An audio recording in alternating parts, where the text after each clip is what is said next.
Bonjour à tous et bienvenue dans ce nouveau cours.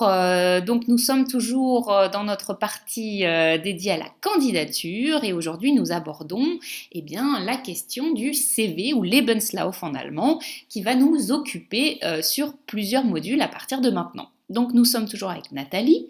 Nathalie, donc tu es recruteuse sur Eurojob Consulting. Nathalie, bonjour. Bonjour.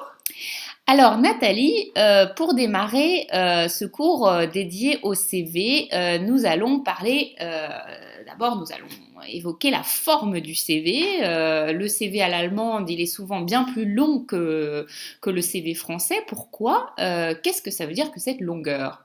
Exactement. Donc un CV allemand est exhaustif, descriptif et en premier lieu factuel. D'ailleurs, on ne parle pas forcément uniquement de Lebenslauf, mais carrément de dossier de candidature, donc de Bewerbungsmappe, rédigé en allemand, ou alors dans certains domaines d'ingénierie, éventuellement en anglais, surtout si vous vous adressez à une grande entreprise.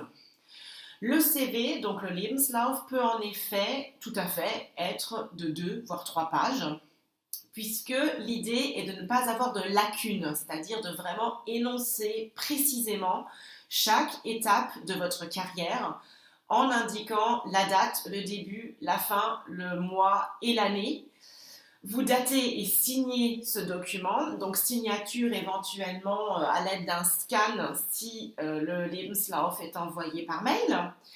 Et surtout, utilisez une photo professionnelle, donc pas celle de vos dernières vacances, mais prenez le temps d'aller rendre visite à un photographe qui va vous mettre en scène et qui va éventuellement vous permettre, si vous le souhaitez, de monter une page de garde avec cette photo et vos coordonnées et l'intitulé du poste uniquement. Donc ces 3 éléments.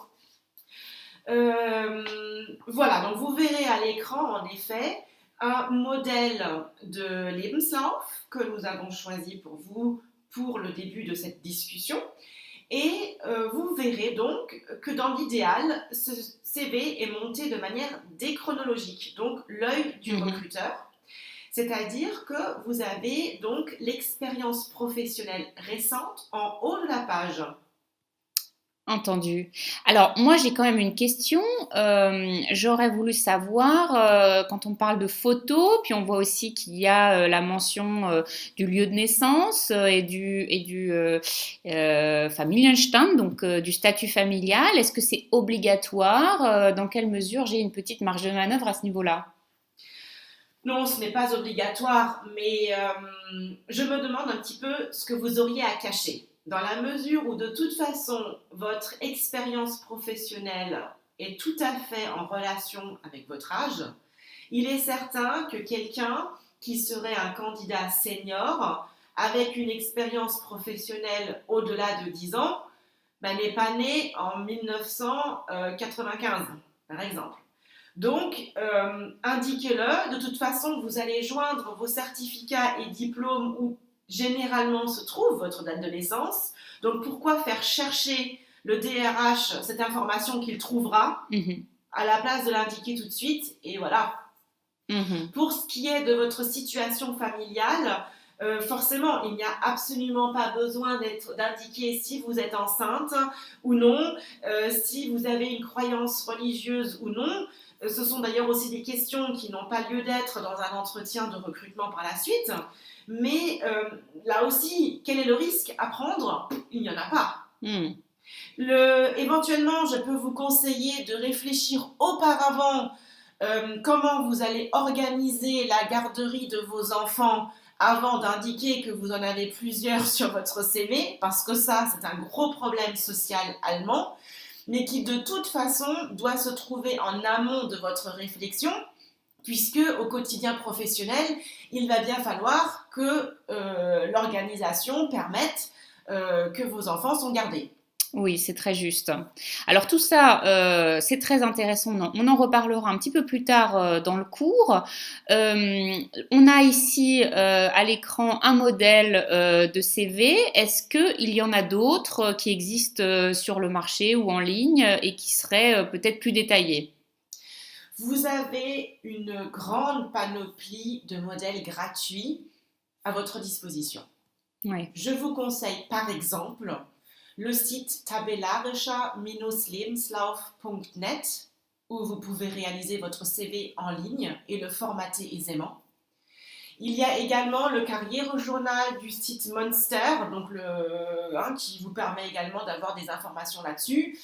Un autre médium reconnu est Europass, mais là, le logo du site se trouvera impérativement sur votre CV, donc à vous de savoir si ça vous dérange ou non. Bon à savoir, très bien. Alors moi j'ai encore une question parce qu'il me semble avoir vu finalement des CV qui ne correspondaient pas tout à fait à la description première que tu en donnais, c'est-à-dire le CV très long avec une grande photo. J'ai vu des CV qui étaient parfois plus courts ou alors des CV patchwork. On imagine que c'est dans certaines situations ou pour certaines entreprises. Est-ce que tu pourrais nous donner des indications là-dessus? Alors, le CV court n'est pas forcément un avantage. Ouais. Normalement, votre CV, vous le rédigez une fois et vous l'utilisez pour tous les postes pour lesquels vous allez postuler. C'est-à-dire que dans la mesure où vous souhaitez taper dans l'œil du recruteur, vous allez effectivement énoncer toutes les compétences que vous avez acquises, que ce soit de la programmation de logiciels, que ce soit des compétences linguistiques, vous allez tout énumérer. Donc forcément, votre CV sera relativement long, ce qui n'est pas un mal de toute façon.